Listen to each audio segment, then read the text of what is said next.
Hi friends, welcome to my channel Dakshi Nikshi vlogs. ఈరోజు మన ఛానల్లో గుత్తి వంకాయ కర్రీ అనేది ఎలా చేయాలో చూద్దామండి. కర్రీని తయారు చేయడానికి ఒక 1/2 కిలో వంకాయలు, అలానే 2 మీడియం సైజ్ ఆనియన్స్ తీసుకున్నానండి. ఒక ఆనియన్ అనేది పోపుకి యూజ్ చేస్తాను, అలానే ఇంకో ఆనియన్ మిక్సీ పట్టి పేస్ట్ చేసే దాంట్లో యూజ్ చేస్తానండి. అలానే ఒక మీడియం సైజ్ టమాటా, చిన్నగా కట్ చేసి పక్కన పెట్టుకున్న కొబ్బరి పలుకులు, ధనియాలు, ఒక 9 వెల్లుల్లి రెబ్బలు, అలానే పల్లీలు. కొబ్బరి అనేది నా దగ్గర పచ్చి కొబ్బరి ఉందండి, పచ్చి కొబ్బరి యూజ్ చేస్తున్నాను. పచ్చి కొబ్బరి లేకపోతే ఎండు కొబ్బరి కూడా యూజ్ చేసుకోవచ్చు. అలానే 3 పచ్చిమిర్చి చీలికలు, ఉప్పు, పసుపు, కారం, అంతే అండి. ఇప్పుడు కర్రీ తయారీ విధానాన్ని చూద్దామండి. ముందుగా స్టవ్ పై ప్యాన్ పెట్టుకొని ప్యాన్ హీట్ ఎక్కిన తర్వాత మనం ముందుగా పక్కన పెట్టుకున్న ధనియాలు, జీలకర్ర వేసి వేపుకోవాలండి.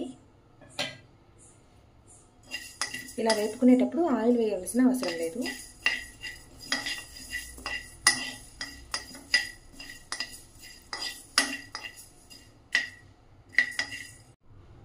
ధనియాలు అనేది ఈ విధంగా కలర్ చేంజ్ అయ్యే వరకు వేపుకున్న తర్వాత వీటిని వేరే బౌల్లోకి తీసుకోవాలండి. అలానే ఇదే ప్యాన్లో పల్లీలు వేసి వేపుకోవాలి.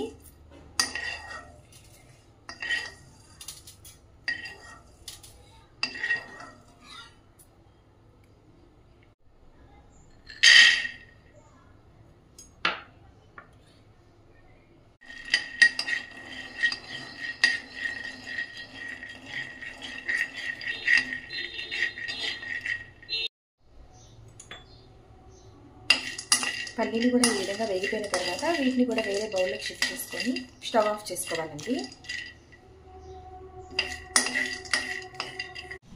ఇప్పుడు మిక్సీ జార్ తీసుకొని మనం ముందుగా వేపి పక్కన పెట్టుకున్న ధనియాలు, జీలకర్ర, అలానే పల్లీలు చల్లారనివ్వాలండి.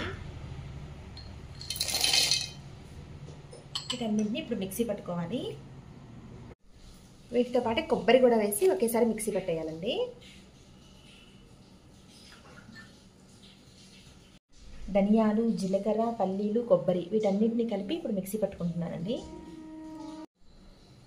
వీటన్నిటిని ఈ విధంగా పౌడర్లా చేసుకున్న తర్వాత దీనిలోనే 1.5 టేబుల్ స్పూన్ కారం,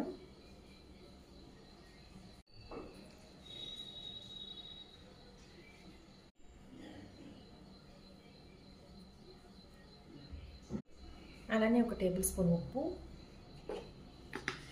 కొంచెం పసుపు వేసుకోవాలండి.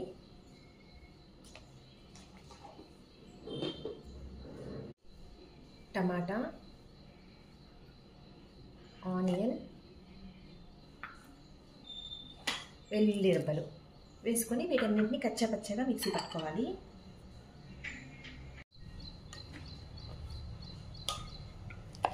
చూడండి, ఈ విధంగా మిక్సీ పట్టుకోవాలి. ఆనియన్ పలుకులు, టమాటా పలుకులు కొంచెం ఇలా కనిపిస్తుంటాయి. ఈ విధంగా మిక్సీ పట్టుకున్న తర్వాత ముందుగా మనం పక్కన పెట్టుకున్న వంకాయల్ని గుత్తి వంకాయల్లా కట్ చేసుకొని సాల్ట్ వాటర్లో వేసుకోవాలండి. చూడండి, ఈ విధంగా కచ్చాపచ్చగా మిక్సీ పట్టుకున్న తర్వాత మనం ముందుగా పక్కన పెట్టుకున్న వంకాయల్ని గుత్తి వంకాయల్లా కట్ చేసుకొని సాల్ట్ వాటర్లో వేసుకోవాలి. వంకాయలు ముందుగా కట్ చేసుకుంటే కరిగిపోతాయండి. వంకాయల్ని ఈ విధంగా తొడియం అనేది హాఫ్ వరకు కట్ చేసేయాలండి.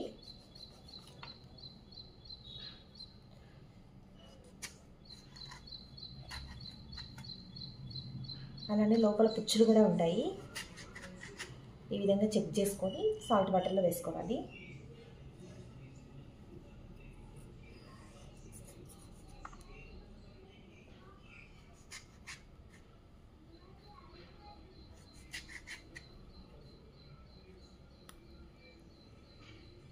వంకాయని ఈ విధంగా కట్ చేసి పక్కన పెట్టుకున్న తర్వాత మనం ముందుగా రెడీ చేసి పక్కన పెట్టుకున్న వంకాయ మసాలా పేస్ట్ని దీంట్లో స్టఫ్ చేసుకోవాలి.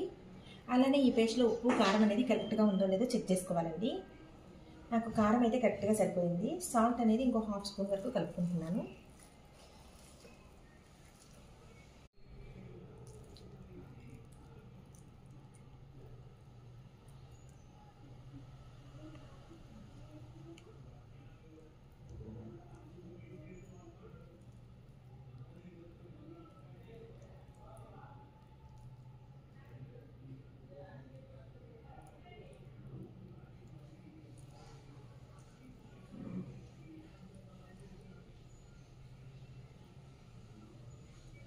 ఈ విధంగా అన్ని వంకాయలకి మసాలా పేస్ట్ని స్టఫ్ చేసి పెట్టుకోవాలి.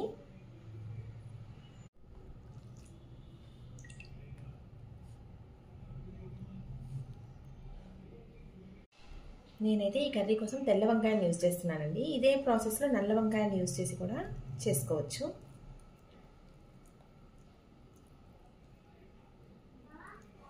అంతే అండి, వంకాయలు స్టఫ్ చేయడం అయితే అయిపోయింది. ఇప్పుడు కర్రీ తయారు చేద్దామండి. ముందుగా స్టవ్ పై ప్యాన్ పెట్టుకొని ప్యాన్ హీట్ ఎక్కిన తర్వాత ఒక 5 టేబుల్ స్పూన్స్ ఆయిల్ వేసుకోవాలండి.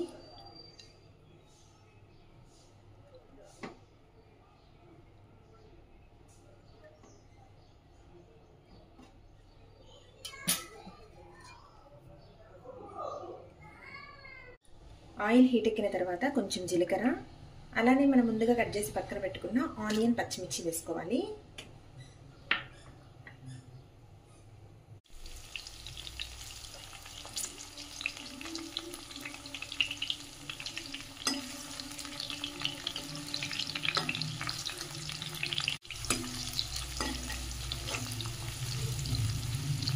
ఆనియన్ అనేది కొంచెం బ్రౌన్ కలర్ వచ్చే వరకు ఫ్రై చేసుకోవాలండి.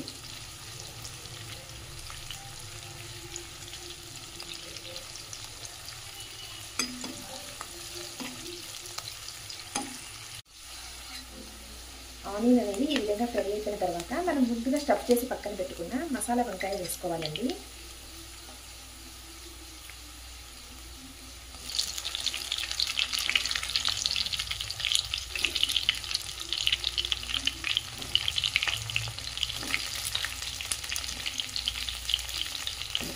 అలానే మనం స్టఫ్ చేయగా మిగిలిన ఈ పేస్ట్ని కూడా దీంట్లో వేసేసుకోవాలి.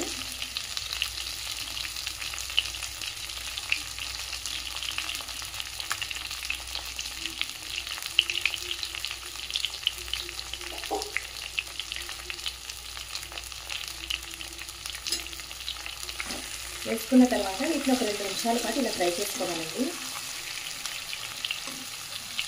ఇలా ఫ్రై చేసుకునేటప్పుడు ఫ్లేమ్ అనేది ఫుల్లోనే ఉండాలి.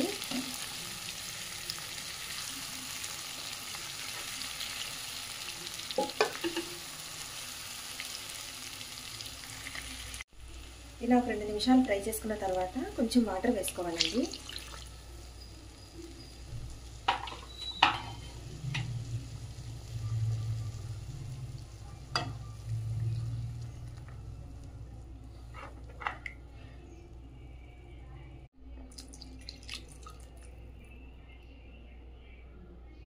ఈ విధంగా వంకాయలు, వాటర్ అన్నీ వేసుకున్న తర్వాత ఇప్పుడు ప్యాన్ పై మూత పెట్టుకొని కర్రీని బాయిల్ చేసుకోవాలి. కర్రీ బాయిల్ అవుతున్నప్పుడు మధ్యలో ఒక్కసారి ఇలా మూత తీసి చెక్ చేస్తున్నానండి, లేకపోతే కర్రీ అనేది అడుగంటిపోతుంది.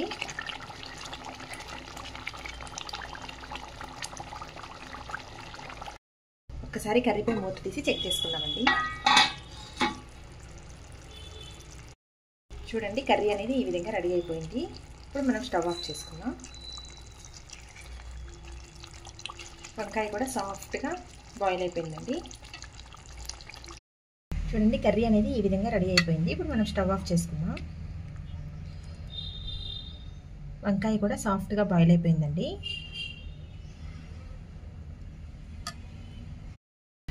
ఈ వీడియో కనుక మీకు నచ్చినట్లయితే మన ఛానల్ని లైక్ చేయండి, షేర్ చేయండి, సబ్స్క్రైబ్ చేయండి.